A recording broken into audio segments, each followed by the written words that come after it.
It was so close, so close, so close. Oh, we wanted that 5 game in a row. We have to wait again.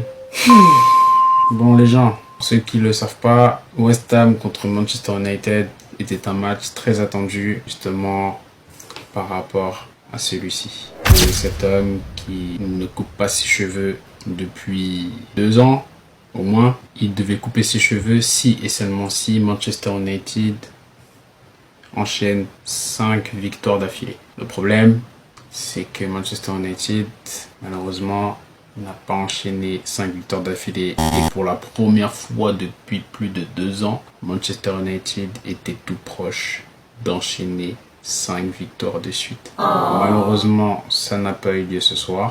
La faute à un début de match n'était pas raté, mais qui n'a pas été réussi par Manchester United, qui n'a pas mis le rythme qu'il fallait. Mais en même temps, ça a été causé, parce qu'il y a une cause à effet, par une énorme défense de West Ham, qui aura été en bloc bas quasiment tout le match, qui aura ensuite enchaîné sur des transitions en contre-attaque qui étaient plutôt bien menées, même si ça n'aboutissait pas forcément à grand chose. Mais leurs efforts ont fini par payer avec un but de Souček, à peu près vers l'heure de jeu, un truc comme ça. Bon bref, je sais plus exactement quand.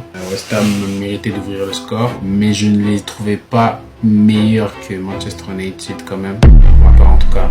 Mais Manchester United n'a pas déjoué, mais je sais pas, avait du mal en fait à poser des problèmes à cette défense de West Ham. Maintenant, la force des choses fait que Manchester United a poussé. Il y a eu une première alerte avec le but de Casemiro en position de hors-jeu pour vraiment un chouïa, mais vraiment ça s'est joué à rien du tout. Le hors-jeu c'est limite la taille de mon cure-dent.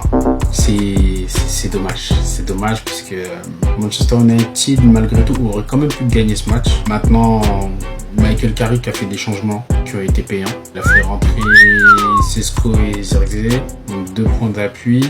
Un qui était beaucoup plus haut, l'autre légèrement un peu plus en retrait. Bryan Mbeumo qui a fini le match sur le côté droit, qui a réussi à trouver Benjamin Sesko par la surface, qui lui en une touche a réussi à trouver on va dire la bonne posture justement pour orienter le ballon vers le but, et ça a donné ce score d'un but partout. La défense de West Ham a vraiment été solide quasiment tout au long de la rencontre. Le fait que Manchester United marque dans les dernières minutes, c'est mérité. Mais c'est vrai que West Ham peut se mordre les doigts parce que la victoire n'aurait pas été volée pour eux. Mais voilà, c'est comme ça. Manchester United arrache le match nul. Aurait pu même gagner. Je pense qu'Amad Diallo négocie mal le dernier ballon. Je me dis qu'il aurait peut-être pu aller jusqu'au bout, quitte à être en bout de course pour essayer de tenter peut-être une frappe qui peut être contrée ou quoi, mais bon, après c'est pas évident, hein. Il a tapé une grosse course et tout, bon, voilà. Guess what? You will have to wait, my boy. You will have to wait now. Here he goes again. Alors, quand est-ce qu'il pourra couper ses cheveux de nouveau? D'abord, il y a Everton United. Ensuite, Manchester United contre Crystal Palace. Newcastle, après Aston Villa et Bournemouth. Enchaîner 5 victoires de suite avec un calendrier comme ça, c'est chaud. C'est pas impossible, mais c'est chaud. Et ça veut dire qu'il ne pourra pas couper ses cheveux avant le 20 mars. Ça va être chaud, hein. Donc, à peu près plus d'1 mois. Avec sa tignasse.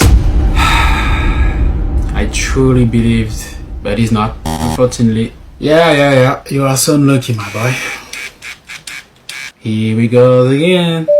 Next time, we wait for 5 games in a row for a new haircut. J'invite certains à regarder les dernières minutes du match, ne serait-ce que pour voir comment les Nioro a défendu. Franchement, c'était fort ce qu'il a fait, vraiment. Très bonne entrée.